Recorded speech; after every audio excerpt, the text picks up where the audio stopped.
Ça va bien, ça va bien. Donc je voulais remercier notre président, c'est Mohamed Zi. Et bien sûr ma famille nabélienne qui est là, toute ma famille nabélienne, je suis très fière qu'ils soient tous là, qu'ils ont répondu présents et très contente de les voir aujourd'hui avec nous. Merci.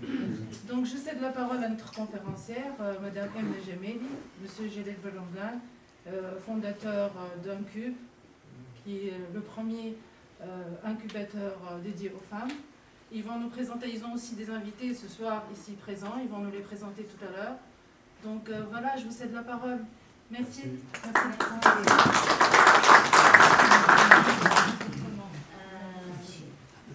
Merci beaucoup pour l'invitation. Vraiment, nous sommes très émus de voir une assistance, une aussi belle assistance. Ça nous fait très plaisir.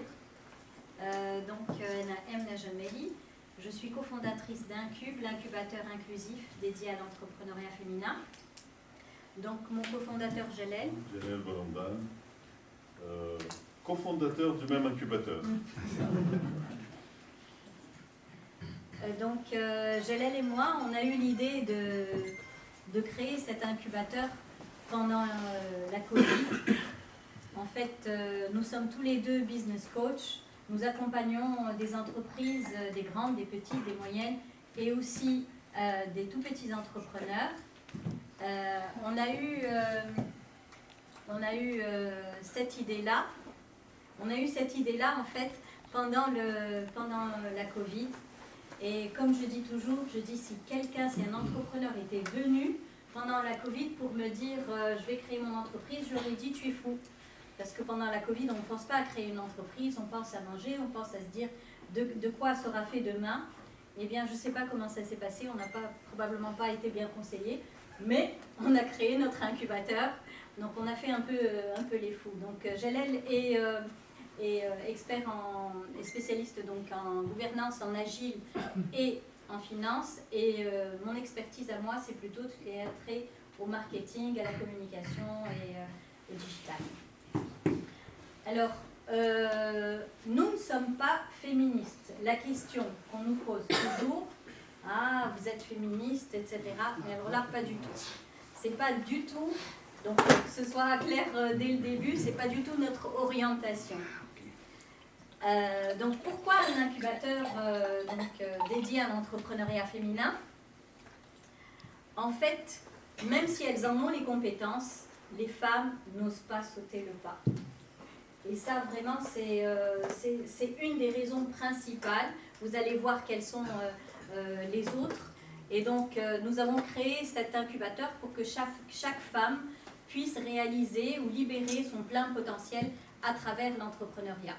J'en ai fait l'expérience personnellement, alors que ça fait quelques années que je suis aussi consultante, mais être chef d'entreprise, c'est vraiment une expérience qui est très enrichissante.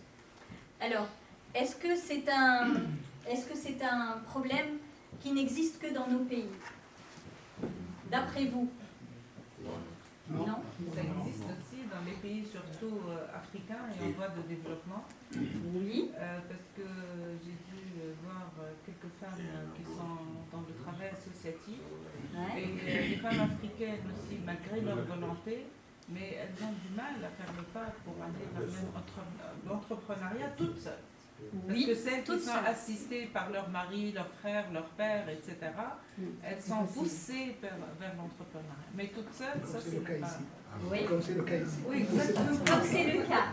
Mais je vais vous dire effectivement que c'est une tendance mondiale que des femmes aujourd'hui créent leur entreprise avec leur conjoint. Ce n'est pas du tout une exception. Et moi j'ai vu énormément pendant la Covid ce type d'expérience. Et sincèrement, peut-être c'était quelque chose qui a cogité pendant quelques temps. Donc, d'après vous, ce sont les pays en voie de développement et l'Afrique? Non, pas seulement ça, mais on a vu à l'échelle mondiale, si mes calculs sont juste l'année 2013, eh ben, 20% des entrepreneuriats femmes, il y a toujours, c'est-à-dire dans d'abord le chiffre c'est 20% de l'entrepreneuriat. Et sur les 20%, il y a presque 98%, il y a toujours un homme derrière. Les femmes sont des façades, il y a toujours un homme. Ah, ça c'est un autre, c'est vrai, il y a aussi ce problème-là, en fait, et surtout aujourd'hui, c'est vrai que les femmes, les entreprises exclusivement féminines sont très rares, et, mais même le taux d'entreprises cofondées, il est à peu près dans le monde autour de 30%. Donc 30-40%, ce qui n'est pas énorme quand même. Mais par contre, le taux aussi d'entreprises exclusivement fondées par des femmes, il tourne autour de 10%. Et en Tunisie, il tourne autour de 2,3%. Voilà. Donc, même aux États-Unis, en fait, les chiffres sont vraiment très bas. 66%, et là c'est une étude que nous avons prise, donc, qui a été faite dans la Silicon Valley, 66% des femmes se sont senties exclues d'opportunités de réseautage en raison de leur sexe. Aux États-Unis, dans la Silicon Valley, je pense que c'est le top du top de l'entrepreneuriat, 88% ont vécu une situation dans laquelle on posait la question à un collègue masculin alors que la question leur était adressée. 75% ont subi des questions qui concernent leur vie de famille ou leur statut marital lors d'entretiens. Et moi, en lisant cela, à chaque fois maintenant, j'ai des réflexes et je dis, est-ce qu'ils auraient posé cette question à un homme? Des fois, quand je me retrouve dans certaines situations, je me dis, tiens, si j'étais un homme, est-ce qu'on m'aurait posé la question, oui ou non? Donc ça, c'est une étude qui a été faite sur 210 femmes. Et donc, c'est aussi une des raisons qui nous ont poussé à nous intéresser à l'entrepreneuriat féminin. En 2022, on a donc Cohort Cup 2 et 3 qui nous font le plaisir d'être ici. Donc, 2 fois, la GIZ nous a fait confiance déjà pour 2 cohorts. Cohort Cup 3 fini à la fin de ce mois. On a aidé Lisbonne, l'école des beaux-arts de Nabeul, à monter un incubateur universitaire. Donc c'est pour essayer d'ouvrir d'autres perspectives aux étudiants des beaux-arts dont l'horizon était très limité au départ.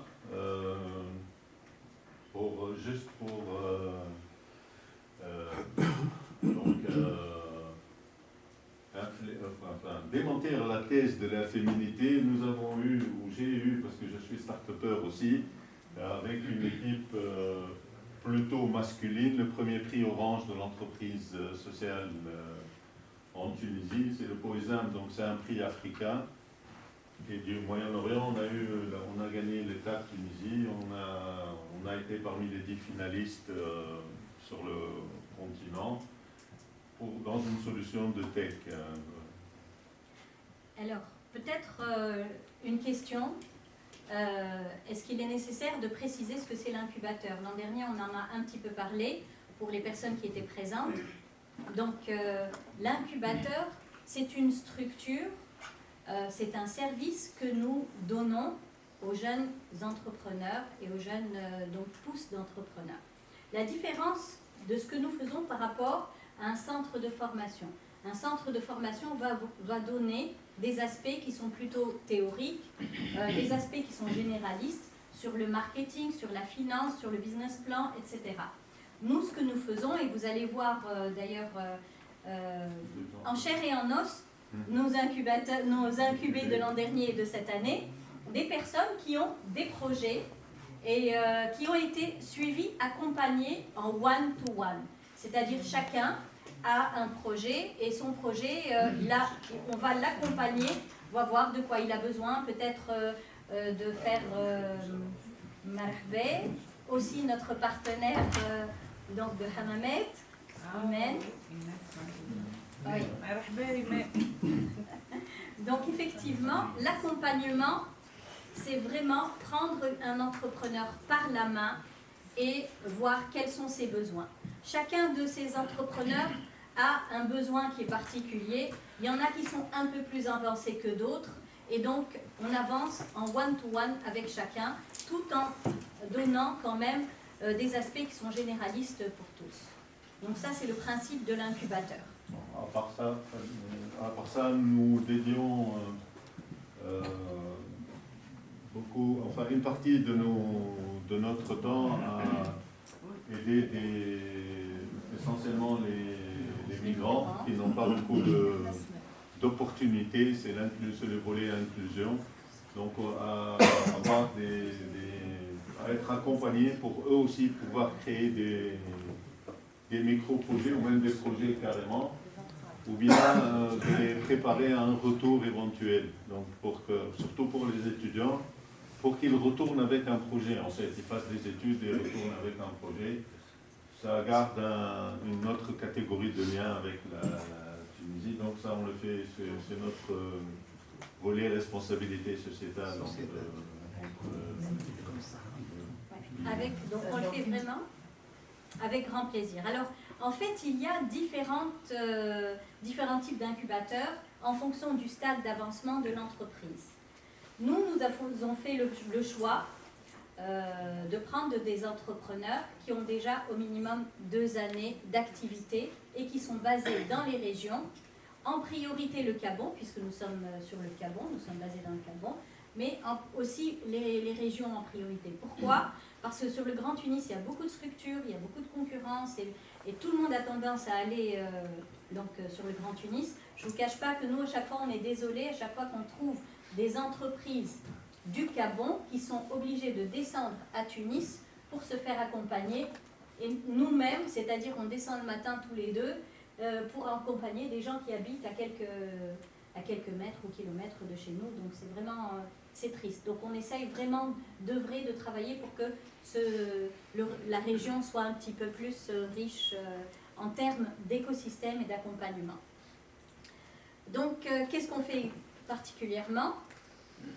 On fait en dehors des accompagnements, de l'accompagnement, donc des programmes ou bien des accompagnements personnalisés qu'on fait parce qu'on équipe. En dehors des cohortes, on accompagne aussi des équipes de temps en temps à leur demande. Donc on fait des événements de réseautage payants donc, pour essayer de favoriser l'éclosion de chances de coopération. On en verra après, sur les 2 années, on a réussi quand même à faire des choses qui tiennent la route. On est content que ça tienne la route. Ça a duré dans le temps. On fait du consulting, voilà, de la formation on demand, donc personnalisé, en entreprise, voilà, pour des associations, on a des programmes qui sont faits pour ça. Alors on a des programmes aussi, on fait des programmes qui sont malheureusement en Tunisie, toutes les structures d'accompagnement comme nous sont tributaires de bailleurs de fonds internationaux généralement. Très peu peuvent se targuer d'une indépendance et peut-être ça va venir dans le temps sur d'autres cieux, c'est un autre mode de fonctionnement et de financement. Alors, donc, tout ceci pour vous dire, pas forcément ce que nous faisons, mais ce que nous faisons, on l'a bâti sur la base des besoins, justement, de la femme entrepreneur. Et quand on a commencé l'expérience avec Jalel, je lui disais, je crois que parmi les choses qui nous manquent le plus à nous, les femmes, et pourtant, Dieu seul sait combien est-ce que j'étais relativement active dans le milieu professionnel, c'est le réseautage. Par exemple, je lui disais, toi, quand tu vas au café, même pour regarder un match de foot, tu trouves toujours un ami qui est de la banque, un autre ami qui est dans un milieu professionnel, et le lendemain, tu peux lui dire, tiens, demain, je viendrai te voir, même si l'occasion, d'où est né, en fait, ce réseautage, était tout autre. Eh bien, nous, les femmes, on n'a pas cette occasion-là. Des occasions de réseauter, des occasions de parler business, c'est vrai que ça n'existe pas. Donc, généralement, quand on va dans d'autres endroits, et on n'a pas été éduqués non plus pour avoir ce mindset du business, de toujours se dire, tiens, est-ce que je peux créer quelque chose avec monsieur ou madame, ou etc. On a notre univers professionnel, puis nos autres occupations auxquelles nous vaquons et qui ne sont pas du tout professionnelles. C'est assez, en fait, cloisonné.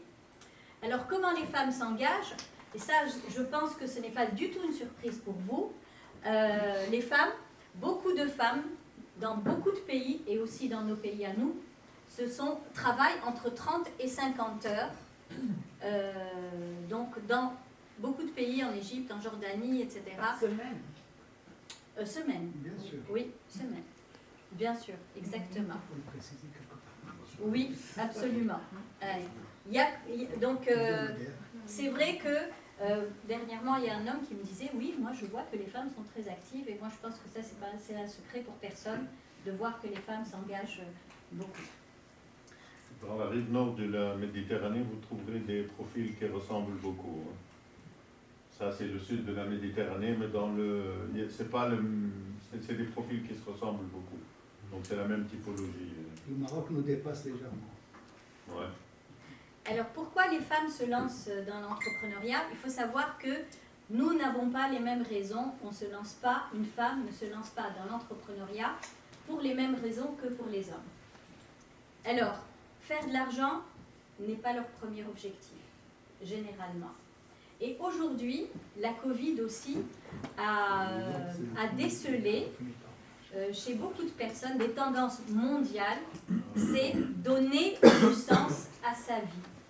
Beaucoup, vous connaissez certainement, vous avez probablement entendu parler de la grande démission aux États-Unis, en France, et probablement dans d'autres endroits aujourd'hui.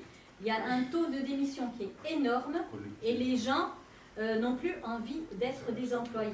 Ils veulent être leurs propres patrons, ils veulent se fixer leurs propres objectifs et ils veulent justement dessiner leur vie, gérer leur projet,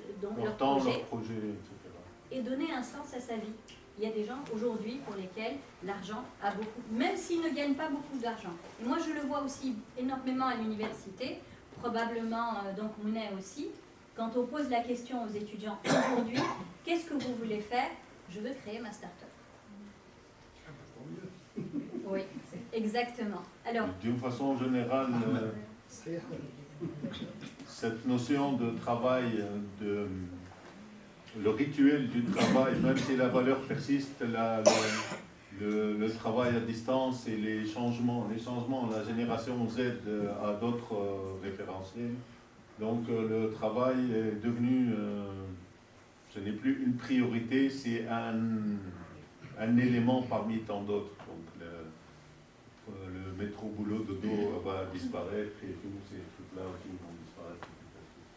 Alors, donc quelle est la chose la plus importante chez la femme? C'est trouver cet équilibre entre l'équilibre professionnel et l'équilibre donc personnel, et l'équilibre au travail et l'équilibre dans sa famille. Ça, c'est une des raisons qui est très importante donc, chez la femme et qui va, disons, déterminer son choix de vie.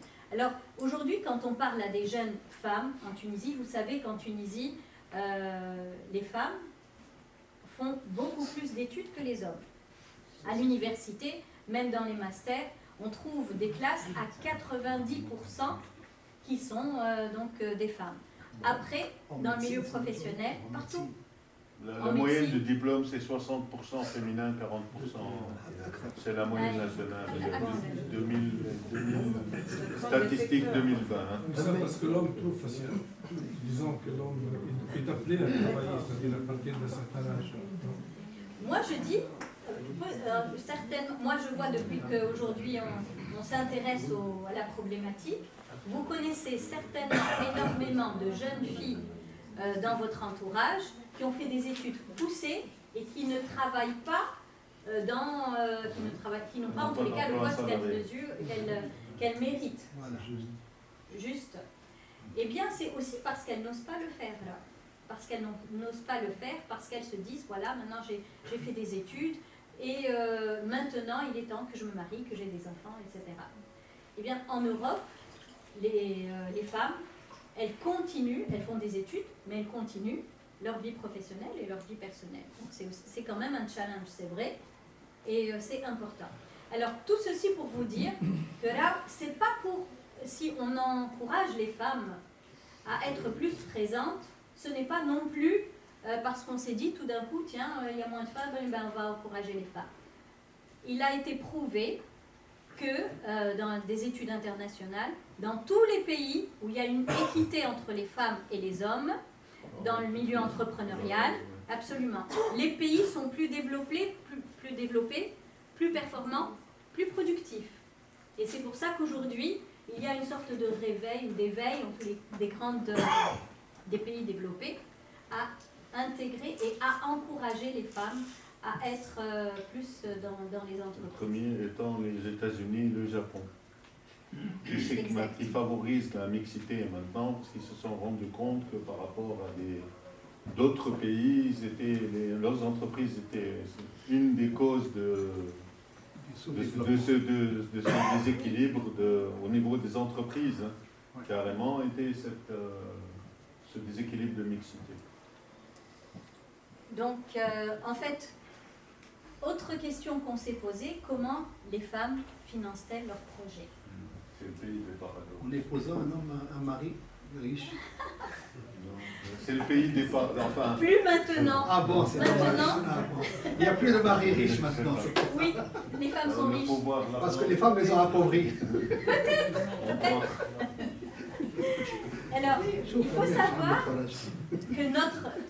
que la relation de la femme à l'argent, et ça vous allez être d'accord avec moi, elle est différente que la relation de l'homme à l'argent. Elle a changé aussi. Et elle a changé. Absolument. Exactement. Alors, d'abord, et ça je pense que c'est pas un secret, la femme a peur, elle a peur du risque. L'homme va être beaucoup plus dans le risque. Deuxièmement, la femme généralement n'aime pas, comme elle a peur du risque, elle n'aime pas aller dans les prêts, dans les banques et négocier. Elle a un problème aussi, et ça on va le voir, dans la négociation. C'est difficile de négocier quand on est une femme. Quatrièmement, comment? Vous allez faire du mentoring. Vous allez venir faire du mentoring. On cherche des femmes qui sont inspirantes, absolument. Il y a un grand paradoxe, mais pas qu'en Tunisie. Hein. Quand vous voyez les statistiques au niveau de la Banque centrale, vous trouvez que le taux de remboursement au féminin plus élevé. est nettement plus élevé que le taux au masculin. Par contre, quand vous interrogez le même banquier, et ce n'est pas qu'en Tunisie encore une fois, vous lui dites à condition égale à qui vous donnez un crédit, il vous dira l'homme.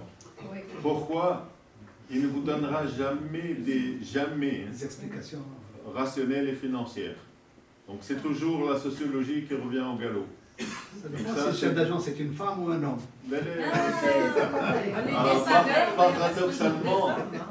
Paradoxalement, et j'ai pas de chiffres en Tunisie. Dans d'autres pays, ça a été fait. Même en Méditerranée, le comportement machiste au féminin c'est une réalité là, chez les banquiers. Hein. D'accord. C'est pas parce que le chef d'agence ou la personne qui gère le crédit est femme que vous trouverez une bienveillance. Vous trouverez exactement le même comportement et la même aversion. C'est plutôt... Oui. Peut-être le problème qui se pose, il a été toujours posé, c'est que les décideurs, ce sont des hommes. En fait, les postes de décision, les Lyoum, les Zélo, ce sont des hommes et ce n'est pas les femmes qui décident. Donc on laisse les femmes dans les tâches moins gratifiantes. En deuxième lieu, oui, en second lieu. Mais les décideurs, ce sont toujours des hommes. Exact. Et d'ailleurs, il y a une autre variable, c'est que les femmes ont tendance justement à travailler avec leurs fonds propres. Regardez toutes les statistiques et à travailler avec les fonds propres. Et ça, je pense que financièrement, c'est pas le top. Généralement, on recommande souvent de travailler avec l'argent des autres. Oui, mais bon, l'aversion au risque plus la réticence la configuration des systèmes financiers fait que c'est plus intéressant.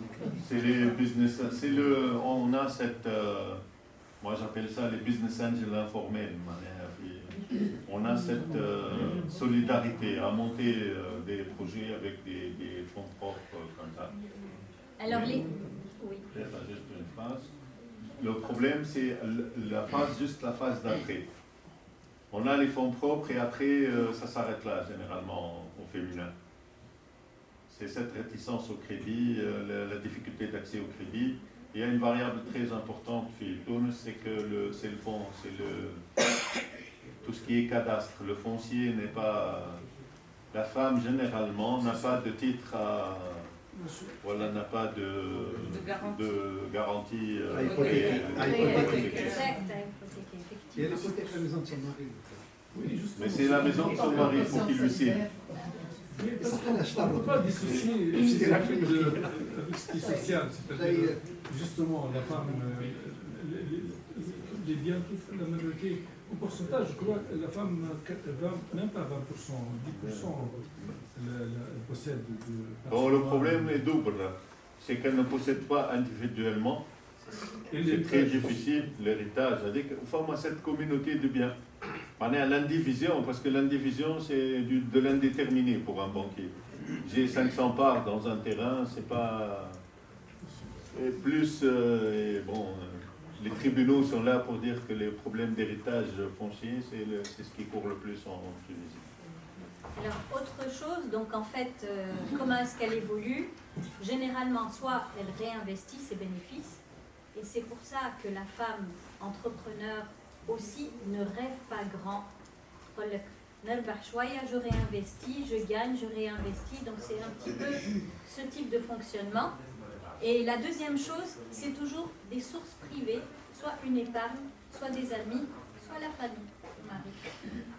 On a pas mal de personnes qui prennent l'argent chez leur mari.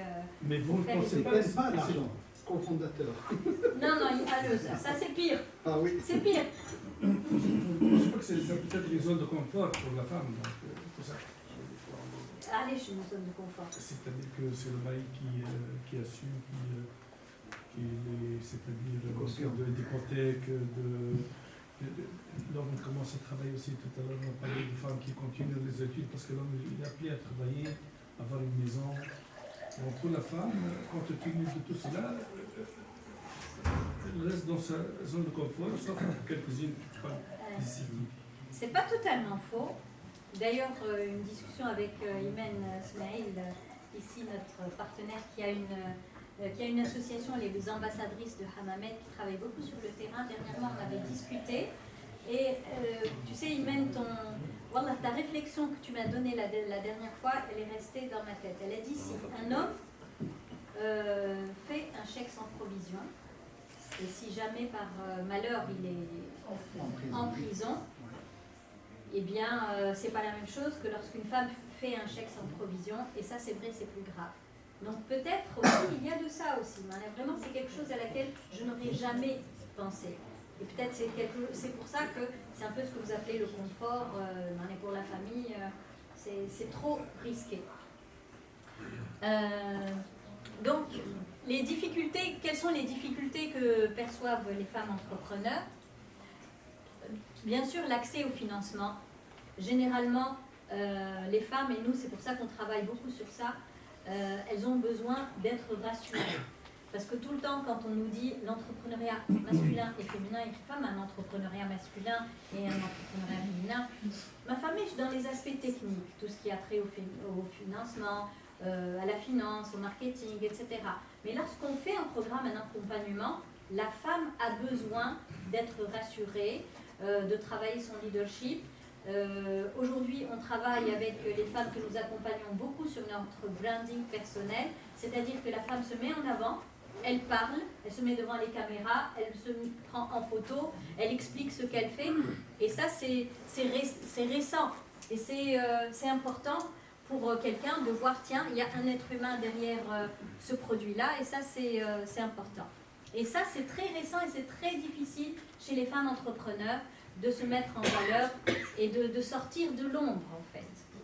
Et du coup en fait, quand on n'a pas cette confiance en soi, c'est difficile d'arriver devant un homme qui est banquier d'autant plus et de dire voilà, moi je veux 300 000 dinars. Et d'ailleurs c'est marrant pour l'anecdote, au début quand on a créé l'entreprise, la première idée qui est venue à Gélel, il m'a dit écoute, on va aller à la banque, on va demander 300 ou 400 000 dinars. Ah, je lui ai dit non, c'est impossible. La troisième, c'est être prise au sérieux. Et donc, c'est pas toujours évident. Ça paraît être comique. Dernièrement, on a une incubée qui est allée voir une institution publique. pour lui dire voilà, je vais enregistrer, voilà ce qu'il faut comme papier, etc. Et le monsieur qui était au bureau, il n'était pas compétent. Il lui a dit c'est à Arja dans 3 jours, là j'ai trop de travail. Elle revient dans 3 jours. Pas demain, dans 3 jours. Dans 3 jours, exactement. Elle est venue jeudi, il lui a dit reviens lundi. Là j'ai trop de boulot, c'est pas possible. Et moi, à chaque fois, c'est toujours la réaction. Est-ce que si c'était un homme, il aurait eu la même réaction, oui ou non? Pire. Alors, deux fois. C'est pire. Et ensuite, alors, j'ai essayé de lui expliquer qu'elle n'avait pas besoin pour cette procédure administrative de tous ces papiers. Et moi, je pensais avoir... J'ai confiance en moi, j'ai l'habitude de faire enregistrer des logos, etc. Et donc, quand je lui ai parlé, il lui a dit... C'est une madame, madame, il y a toujours cette difficulté, cette barrière à être prise au sérieux. Mais je fais, elle ne comprend pas ce qu'elle dit. Après, quand on a demandé à Tunis, à la même institution, il se trouve que c'était lui qui avait... Donc, dit, la femme, elle n'est pas censée avoir la bonne information. Parce que peut-être, elle n'a pas l'habitude d'être sur le terrain, parce que... Et plus on est jeune, et moins on est censé justement avoir cette information. Ou ça, nous on le voit, on envoie nos incubés dans des institutions. Il y a un jour qui sort du manco, non, c'est pas possible. Qui fait que c'est pas possible? Non. Cette capacité à revenir, à s'imposer, à être résilient, tout ça, on apprend à le faire. Et ça, c'est l'entrepreneuriat féminin. Parce que les finances, le marketing, etc., c'est même pour tous, ça c'est clair. Donc comme les aspects importants, le réseau, je connais le réseau d'une femme entrepreneur. Généralement, et ça c'est marrant, soit les femmes, même entrepreneurs, n'ont pas de réseau, ou bien c'est le réseau familial. Donc c'est très méditerranéen aussi. Même sur la rive nord, mais vers la Méditerranée, vous trouverez la notion de famille au sens large. Plus on monte, plus ça devient des financements quel que soit le pays, c'est le réseau familial. Il y a aussi les amis et les collègues. Il y a aussi les amis et les collègues. C'est la famille. Ça, c'est quand elles travaillent. Mais nous, on voit par exemple les femmes que nous accompagnons, elles sont, vous savez, on parle de l'entrepreneur, il est souvent tout seul. Donc c'est soit à travers son mari et les connaissances de son mari, et soit à travers donc sa famille, son père, son frère, etc. Et donc d'office, on prend conscience de ce manque de réseau. Et si vous voyez dans tous les pays, le taux le plus élevé, c'est le réseau familial. C'est le diplôme universitaire marié. En Égypte, il est moins important. En Égypte Égypte, il est moins... Voilà, en Égypte, on revient sur la précédente. S'il vous plaît. Non, avant. Ils ont du chemin à faire. Pour le réseautage, voilà. Pour le réseau familial, en Égypte, la première, voilà. Il y a seulement 50%. Ouais. Non, les femmes mariées, c'est une exception alors sur il y le a bassin zéro. d'Égypte. L'Égypte est un cas typique, surtout le bassin méditerranéen, rive nord et rive sud. Je crois qu'il y a plus de polygamie aussi. C'est un rapport. En Égypte, il y a moins de célibataires. Alors, oui, histoire de mariés et pas mariés. Notre petite expérience, et je l'ai lu tout à l'heure d'ailleurs dans un autre rapport, bien, les femmes qui ne sont pas mariées, elles sont plus résilientes, elles sont plus résistantes, elles entreprennent plus. Et alors que... il y a moins de pression sociale en définitive. Il y a une autre pression sociale, mais la pression anti-entrepreneuriale est beaucoup moins présente. Une femme libérée. Non, pas forcément libérée. Du tout. Plus disponible. La corrélation Elle est nulle. s'organise, en fait, elle a son mode d'organisation, elle gère les enfants, elle gère donc sa vie, et du coup, elle n'a pas les contraintes dues à la vie de couple, en tous les cas, ça c'est clair. La plupart de ce que nous disent aussi les femmes, elles nous disent que ce sont elles ont peu de soutien de la part de la famille proche. On a amené au Paul beaucoup qui nous disaient, là, qui nous soutiennent pas, c'est le père, le frère, la famille. Qu'est-ce que tu as encore allé, si tu avais cherché du travail, ça aurait été pas mieux? Un emploi stable et rémunéré où il y a peu de volume horaire. Et ça, c'est Ça, c'est le difficile d'avancer. stéréotype en Tunisie. C'est difficile d'avancer quand on a la famille aussi qui vous dit ça. Ça, c'est un peu difficile. Alors, donc, de quoi ont besoin les femmes pour avancer, justement? Qu'on les accompagne pour l'accès au financement. Ça, c'est très important. Et aujourd'hui, il y a de plus en plus de programmes où on essaye de coacher les femmes à voir grand, à rêver grand. Et ça, c'est important. Parce que moi, maintenant, aujourd'hui, après quelques mois, je me dis oui, pourquoi ne pas aller à la banque et prendre 300 000 ou 400 ou 500. Ça me paraît plus logique aujourd'hui. Peut-être que je me suis un peu masculinisée en cours de route, je ne sais pas. Mais en tous les cas, maintenant, ça me paraît plus logique. Des mauvaises fréquentations. Là, des remarques. Non, pas du tout. C'est pas le genre de la maison. Mais, et en fait, justement, elles ont besoin de support pour traiter avec l'administration. Vous avez vu, ça c'est quand même un élément important. Plus de support aussi parce que lorsque la femme doit équilibrer entre sa vie professionnelle et sa vie personnelle, on doit s'adapter aussi à son programme. On fait des programmes qui sont avant que la femme ne récupère les enfants en fin d'après-midi. Et ça, c'est pas une contrainte. Par exemple, on l'a vu dernièrement aussi, on était dans un séminaire le week-end avec des Algériens, des Marocains et des Tunisiens aussi. Je lui ai dit finalement, c'est vrai, c'est difficile. Un séminaire sur 3 jours pleins, vendredi, samedi, dimanche, pour une femme qui va laisser son mari et ses enfants, alors qu'il y avait des hommes. Et bon, heureusement, il y avait aussi des femmes qui étaient là. Il y en a qui avaient ramené des... C'est difficile, c'est une contrainte à laquelle on ne pense pas forcément. On est un homme, s'il a un séminaire pendant le week-end, ben, il va y aller, c'est tout. C'est pour cela que maintenant il y a beaucoup sur le projet de maternité pour le père. Oui, dans certains pays, effectivement. Moi, j'ai une amie, son mari est suédois, et elle est médecin, son mari est médecin, et c'est ce qu'elle m'a dit. Elle m'a dit maintenant, c'est mon mari qui prend son congé de paternité pour que moi, ma carrière ne soit pas justement touchée. Absolument. Donc, voilà. Les types d'assistance, c'est la formation au leadership, et ça, c'est très important. Alors, est-ce qu'on est leader, NAIT, ou est-ce qu'on le devient? Ça s'acquiert. On est. Les deux. Je suis pas encore né, moi. Les deux, je pense que les deux, effectivement. Il y a des enfants, on les voit tout petits, déjà, ils mènent par le bout du nez des enfants qui sont plus âgés qu'eux, c'est vrai. Mais il y en a qui se révèlent aussi. Et parmi les éléments importants, alors, est-ce qu'il y a un seul type de leadership?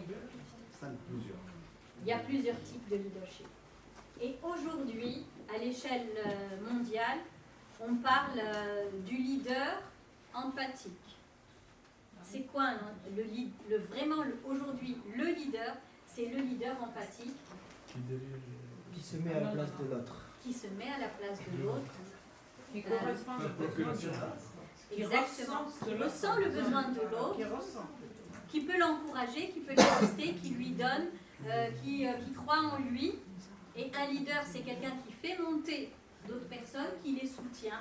Bien qu'il le fait par procuration.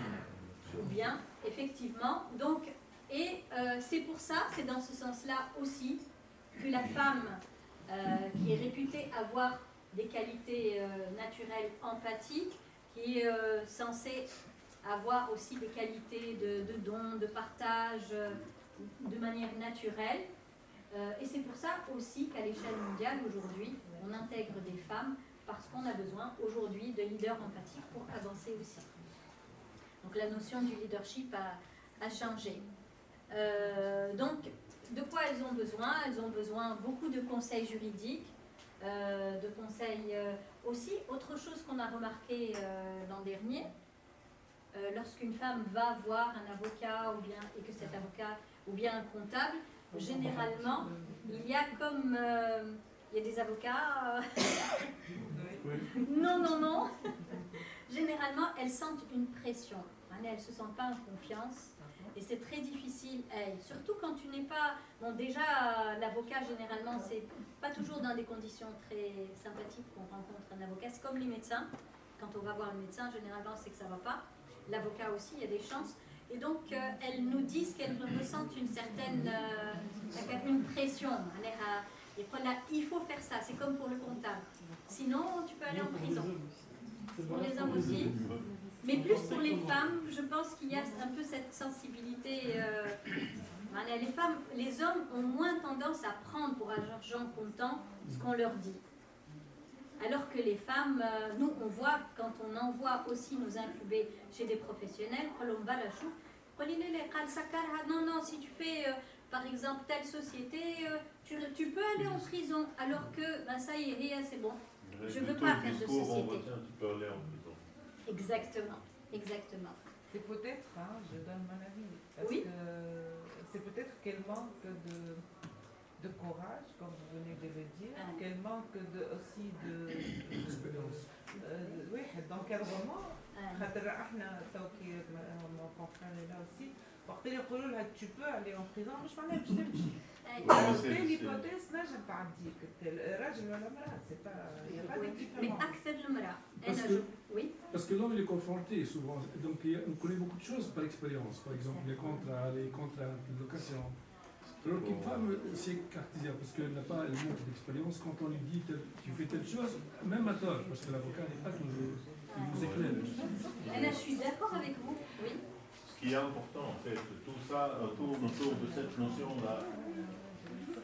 Il faut la gestion du risque, il faut apprendre à des personnes, souvent en femmes beaucoup plus, il y a de certaines catégories d'hommes aussi, c'est la même chose.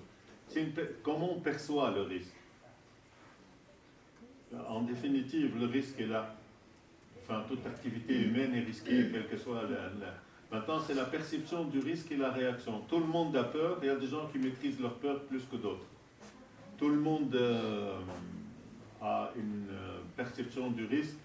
Et les femmes entrepreneurs, généralement, du fait de tout ce qui est sociétal, en définitive, ont une perception du risque un peu aiguë. Donc du discours, en définitive, c'est pas que c'est tout le discours, c'est tout un discours qui a été développé. Il y a une phrase miraculeuse qui sort au milieu, ça pourrait mener en prison. Okay. C'est son ressenti à elle. Je vous explique la chose. Ça c'est l'aspect empathique, voilà, c'est ça. L'émotionnel, donc du tout ça le discours, et ça dessert en même temps. On ne retiendra que ça parce que la gestion du risque ou la perception du risque n'est pas la même. Et c'est ça qu'il faut un peu relativiser. Donc avoir des éléments rationnels, ne plus être dire voilà bon oui ça peut, c'est 2%, c'est 1%, c'est 0%. Quand on commence à rationaliser la chose, donc à travers des accompagnements, les attitudes changent. Mais il y a aussi cette histoire de réseau et d'information, c'est vrai. Un homme, il est toujours dans un milieu où il y a beaucoup d'informations, ne serait-ce que le café. Le copain, de l'ami, etc. Il a eu telle situation. Alors que généralement, la femme, vous avez fait ce geste-là. C'est vrai, elle est plus dans une box, elle est plus dans un endroit qui est relativement plus fermé. Elle entend moins des choses de ce qui se passe de l'extérieur, les expériences des autres. Et ça, c'est pas génétique, je pense que c'est l'éducation. Oui. C'est l'éducation, ça fait beaucoup. C'est réellement le rôle des parents. Je suis d'accord. Et c'est pas par hasard qu'à la maison, on n'éduque pas de la même manière les filles et les garçons. Mais dans les maisons, dans les familles où on permet à la fille d'être réellement, entièrement elle, ça donne des résultats où on ne fait pas la différence entre filles et garçons dans le comportement et dans les prises de décision. Je pense que la femme n'a pas besoin d'avoir un cadeau. Et c'est à elle aussi de se battre pour arriver. Il y a aussi ce qu'on lui donne au départ, ce qu'elle a génétiquement pas beaucoup, mais c'est à elle de continuer. Oui, il y a beaucoup de vrai dans ce que vous dites, c'est vrai. Mais peut-être on a été éduqués aussi dans le sens où la femme est plus protégée, les filles sont plus protégées. C'est ça le problème de l'éducation. Et c'est vrai que ça nous sert et ça nous dessert en même temps. Je pense que ça nous dessert plus que ça. C'est un confort. Est-ce qu'on a C'est le besoin garçon de qui plus s'occupe de des confort? enfants. Est-ce qu'on a besoin de plus de confort? Ça dépend des personnes. Et là, moi De vous chouchouter.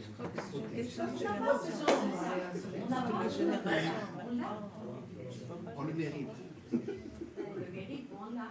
Et même les hommes ont besoin aussi d'être Moi aussi, j'ai besoin. dans les deux sens. Ouais, c'est sûr. L'investissement de la femme. Donc aujourd'hui,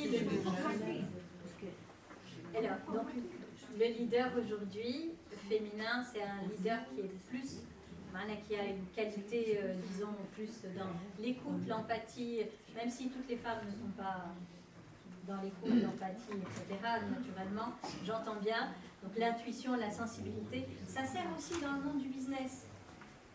Moi, je vois quand on va aussi dans des réunions, Gelel et moi, il y a des choses que j'arrive à voir qu'ils ne voient pas, il y a des choses qu'ils voient que je ne vois pas. Et donc ça, c'est très... Oui, l'intuition. Et des fois, il y a des choses que je n'explique pas. La complémentarité. Oui, Enfin. exact, c'est très important. Et moi, je le vois même dans d'autres situations. Hein. Moi, je connais dans mon entourage des gens qui sont top leadership, qui ont des bras droits femmes, et ça se passe très très bien, parce qu'ils arrivent justement à capter cette réalité autrement. Ils voient des choses différentes.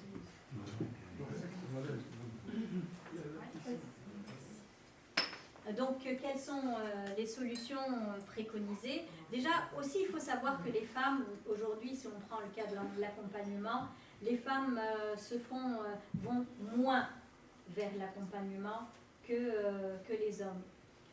Hey, Khalid, combien d'hommes viennent vers nous? On leur dit non, nous sommes dédiés à l'entrepreneuriat féminin. Encore les femmes. C'est-à-dire que sur 10 personnes, on a 9 candidatures personnes qui arrivent au oui. Et donc, on n'a pas l'impression, voilà, mais c'est seulement sur le terrain, quand on a commencé à s'intéresser à ça, qu'on s'en rend compte. Donc voilà, il y a des pays, aux États-Unis, au Japon, comme a dit Gelel, et dans beaucoup d'autres pays avancés, donc où on réduit les formalités administratives. Il y a des fonds, des venture capital, des fonds dédiés aux femmes, uniquement aux femmes, exactement. Donc, il y a il y a aussi donc des réseaux que pour les femmes. C'est pas parce que les femmes, elles ont besoin d'être seulement entre femmes, mais c'est simplement parce que ça permet aux femmes d'avoir, de dire, tiens, moi si j'ai à compétence égale, aujourd'hui, je vais aider une femme de mon entourage qui a besoin de cette main tendue pendant un moment donné. C'est comme, par exemple, des réseaux de Rotariens, des réseaux qui décident de s'entraider.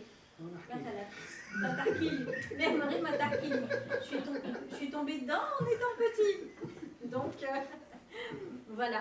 Favoriser l'entrepreneuriat des femmes, favoriser le financement des femmes, favoriser le réseautage des femmes. Donc ça, c'est les éléments les plus importants. Faire des lignes de crédit donc, pour les femmes. Des financements, il faut avoir des lignes. Le Maroc a essayé et a réussi. Je pense que c'est une expérience qui a été faite entre la BAD et... C'est une expérience qui a été faite entre Tijeri Wafa Bank et la Banque africaine de développement, où pour les TPE au féminin, il y a chez Tijeri, il y a une banque pour les TPE, donc une banque pour la création d'entreprises. Et dans cette banque, il y a une banque au féminin, où les outils, les instruments, l'accès au crédit, Tijeri Wafa Bank au Maroc, avec la Banque africaine. C'est le seul pays où il y a ça. Pour le moment, sur le bassin, hein. Même en France, enfin en Italie, en France, en Espagne du Sud, ça n'existe pas. Et c'est une banque au féminin, avec des instruments féminins. Donc, c'est une expérience qui a commencé fin 2019, si vous voulez la suite. Donc ces fameuses questions de crédit, garantie, pas garantie, etc. Et le fonds propre. Les fonds propres sont très importants dans cette histoire. Plus une femme trouvera des sources de capitalisation en fonds propres, plus elle avancera rapidement en fait. Donc les réseaux de business angel, c'est aussi une bonne alternative. Commencez à en avoir quelques-uns. Les business angels, si tu peux expliquer ce que c'est. Je pense que beaucoup le savent. Le business angel, c'est la personne qui investit dans des entreprises, dans des startups ou dans des entreprises, mais qui investit directement en tant que personne. Mais ce n'est pas un investissement dans le cadre d'une structure, hein, dans le cadre d'un réseau qui est le Rotary, c'est avec des règles, etc., etc. Mais ce n'est pas seulement un investissement financier, c'est aussi un apport de mentoring, de portefeuille, de porte-carte, etc., etc. Ça fait que la femme entrepreneur, dans le cas d'espèce, mais tout entrepreneur, est moins esselé. Il a l'argent, mais il a aussi un réseau à proximité. Donc il a le juriste, il a l'ancien chef d'entreprise qui lui dit, les ressources humaines, fais attention à ça. Il a peut-être un financier, il a donc les réseaux de business angels, c'est ça. Mais c'est toute une organisation, c'est très très structuré. Les investissements sont structurés, c'est-à-dire c'est pas je souscris au capital, c'est un pacte d'actionnaires, etc., etc. Et les sorties sont organisées aussi. Donc, généralement, c'est dans une phase avancée de lancement de la start-up. Généralement, c'est la phase d'accélération plutôt que d'incubation. Non du tout. Il y a tous les... D'ailleurs, les sorties, il y a une blague, les Apple compagnie, tout ça, c'est du very early stage. Hein. Les business angels sont intervenus très très très tôt. Les gars qui ont investi chez Facebook ont fait, les premiers, hein, ont fait 2800 fois la valeur de leur investissement de départ à la sortie. 2800. Donc c'est ça, c'est encore en France, on connaît un réseau de business angels au féminin qui a lui fait pousser beaucoup d'entreprises masculines aussi, mais ce confort-là a permis à beaucoup de femmes de se trouver entre femmes et de pouvoir faire pousser des entreprises très très rapidement, beaucoup plus rapidement que la moyenne. Alors, donc, notre vision aujourd'hui, c'est d'aller vers l'Afrique et le Moyen-Orient et d'accompagner donc nos entreprises vers ces destinations-là aujourd'hui. Lors de mon dernier passage à Paris, ça ne se voit pas, mais c'était à Paris. En fait, il y avait un événement, un très grand événement qui s'appelle Ambition Africa.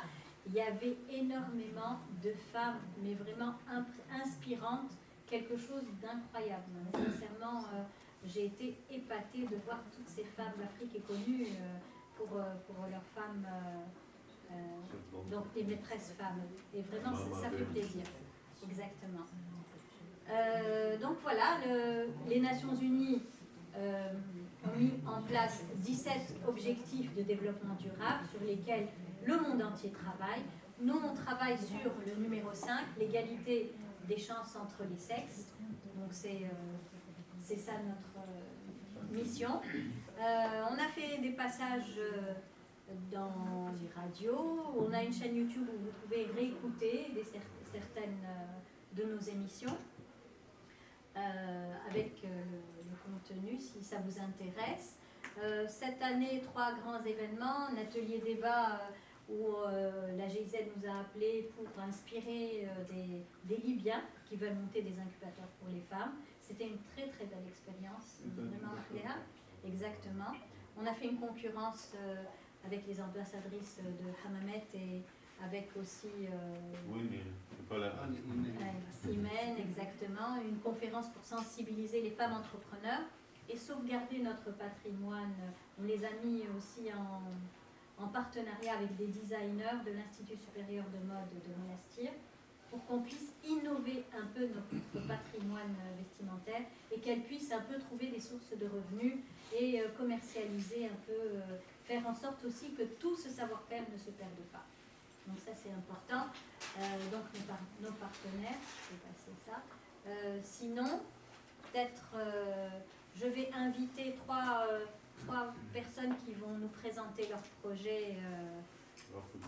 Oui, donc rapidement, Mounet.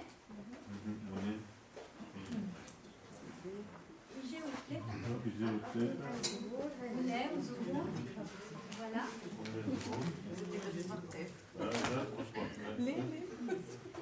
Voilà. Alphys. Ah, super.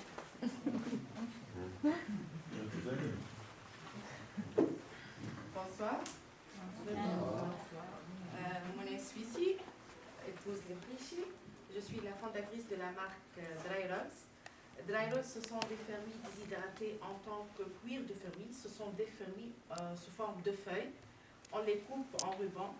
On les met comme snack pour tout le monde, les enfants et même les jeunes. Ce sont des fermis sans sucre, sans conservateur. On les lave, on les mixe, on les étale sur les plateaux d'un déshydrateur. Après quelques heures, on trouve une feuille de fruits 100% naturelle, sans conservateur. Elle est conservée toute l'année, sans sucre et sans aucun ajout. Ce produit, ça se conserve. C'est un snack, c'est-à-dire oui, ça sert aux enfants et ça sert aux parents. Oui, oui, même les diabétiques, même tous les âges, parce que c'est des fruits, c'est 100% naturel. En grammes, c'est x10, donc on conserve toute la valeur. C'est ça, 10 grammes de dry roll, c'est l'équivalent de 100 grammes de fruits frais. Et sans aucun ajout, c'est ça. Alors, vous allez avoir, justement, vous allez pouvoir goûter. On vous invite à déguster notre produit. Il y a plusieurs fruits. Notre récolte et la surproduction est valorisée toute l'année. En plus, c'est positif pour l'environnement.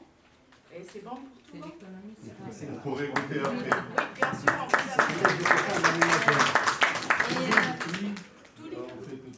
faire tous les fruits. Ça, c'est les filles.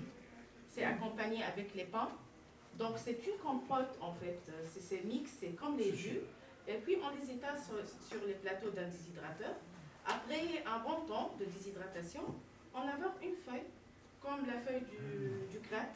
Absolument, c'est ça. On peut l'utiliser comme ingrédient pour les plats, des nouvelles recettes. On décore comme des sushis. On fait des farces à notre volonté. Ou des goûters individuels pour les sportifs aussi, les familles avec enfants, les personnes en healthy style. On ne mange pas des sucres, mais c'est sucré naturellement. Donc, ça donne du l'énergie. Il faut dire qu'aux États-Unis, c'est très courant. Oui, c'est un produit qui est... J'en ai pas vu beaucoup en France, pour ne pas dire que je ne me Dernièrement, rappelle pas en avoir vu. Dernièrement, il y a plusieurs marques. Il y a Ferruiride, il y a Folion, il y a plusieurs marques. Mais les Américains sont très friands de ça, en tous les cas, les sportifs. Des fruits séchés. Et ça existe sur le marché? C'est le premier en Tunisie et même en Maroc et l'Algérie. Oui, il existe dans les revendeurs, chez les revendeurs spécialisés, chez Funa Shop, chez les paramédicaux. Pas trop, mais quelques-uns à Djerba. En pause. En direct à travers les réseaux sociaux. Bien sûr, bien sûr. Chez Habibti Market, Habibti, c'est une petite jeune entrepreneur aussi qui fait les produits bio, naturels et tout ça. Elle fait d'autres choses. Oui, c'est Hamabet. Juste, je vous envoie la localisation si vous voulez. Il y a à Nabel, il y a à Djerba, Sousse, bien sûr. Tu donneras justement quand on goûtera. Il y a une dégustation là-bas. Ça, c'est du pain. C'est pas exactement, ce sont des fruits mixés comme des jus, puis étalés dans des... Elle gère des hommes sur le terrain. Elle a une huile excellentissime. Je te laisse te présenter.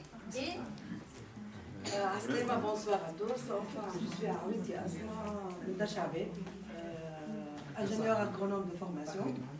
عندي بروجي 60 هكتار كما قالت زهران نعمل الفلاحه البيولوجيه اكتوريس j'ai ma marque proposée qui s'appelle Rizzo.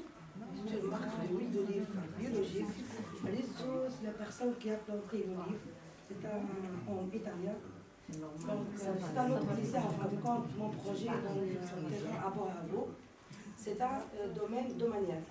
Donc, le technicien, عشان نخش فكرة عن المهندسين اللي ياخذوا الأرض الدولية من الدولة. دونك أنا خذيت لا لو تكنيسيان امبيسيان هذيك تلقاها 7 بيرسون اما انا لا سول جيرون هما 60 هكتار عندي تو بريسك 15 دخلت في الدومين البيولوجيك وخذيت la médaille d'or en 2017 concours Tunisie-Suisse pour la qualité de mon huile d'olive. Je travaille pas de huile, je travaille le lissal, tout ce que la culture maraîchère nous traite. Mais ça marche sur la produits chimiques.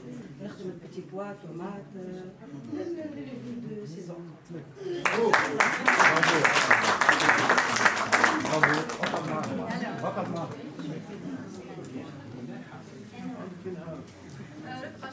Co-fondatrice de Maison Halouma, entreprise familiale pour le linge de maison, article artisanal. Notre avantage, c'est le fait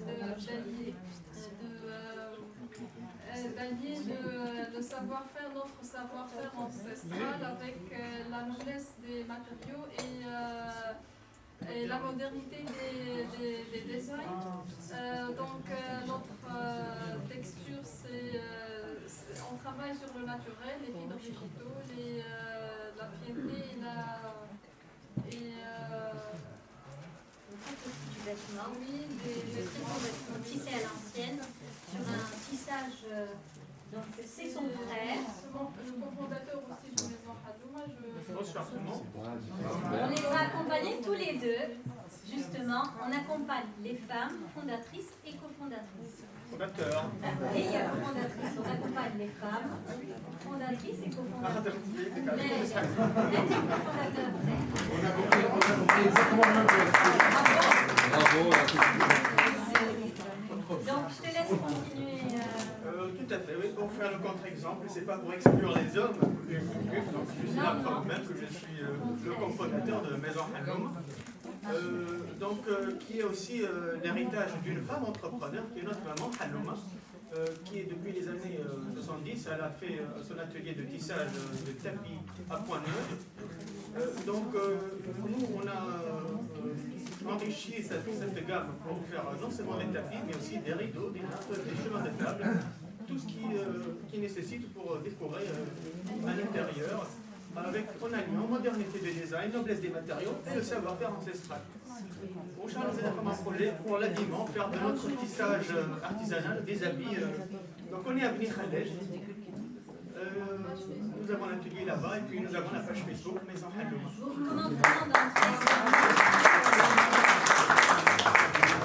Voilà. Il perpétue le métier de tisserand sur un métier jacquard qui est en train de se perdre en Tunisie. C'est ce qui fait la Jebba, le métier jacquard a fait Jebba. Voilà. Donc lui tisse sur du métier, tisse tous les articles sur un métier de tissage. Tout est tissé sur un métier jacquard. C'est manuel. Merci beaucoup. Voilà.